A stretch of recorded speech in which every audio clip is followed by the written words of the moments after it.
চলো দেখে নেওয়া যাক মনের মানুষের কারেন্ট ফিলিংস কী আছে। Thank you universe, thank you angels. Please আমাকে বলো আমার যারা ভিউয়ার্স তার মনের মানুষের এই মুহূর্তের কারেন্ট ফিলিংস কী আছে। আমার যারা ভিউয়ার্স তার মনের মানুষের এই মুহূর্তের কারেন্ট ফিলিংস কী আছে। Thank you universe, thank you angels. Please guide করো আমার যারা ভিউয়ার্স তার মনের মানুষের এই মুহূর্তের কারেন্ট ফিলিংস কী আছে। আমার যারা ভিউয়ার্স তার মনের মানুষের এই মুহূর্তের কারেন্ট ফিলিংস কী আছে। Thank you. Okay,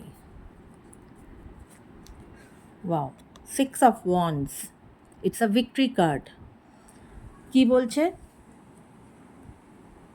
marriage, happy relationship, stability in relation, long term relation. যদি তোমাদের নো কন্ট্যাক্ট সিচুয়েশন চলে থাকে সেক্ষেত্রে তোমার মনের মানুষ অবশ্যই প্রপার ডিসিশন নিয়ে, প্রপার পজিটিভিটি নিয়ে সে তোমার দিকে এগোচ্ছে এবং সে একটা লং টার্ম রিলেশনশিপ চায় তোমার সাথে, যেখানে সে তোমাকে বিবাহ করতে চায় এবং একটা হ্যাপি রিলেশনশিপ চায়।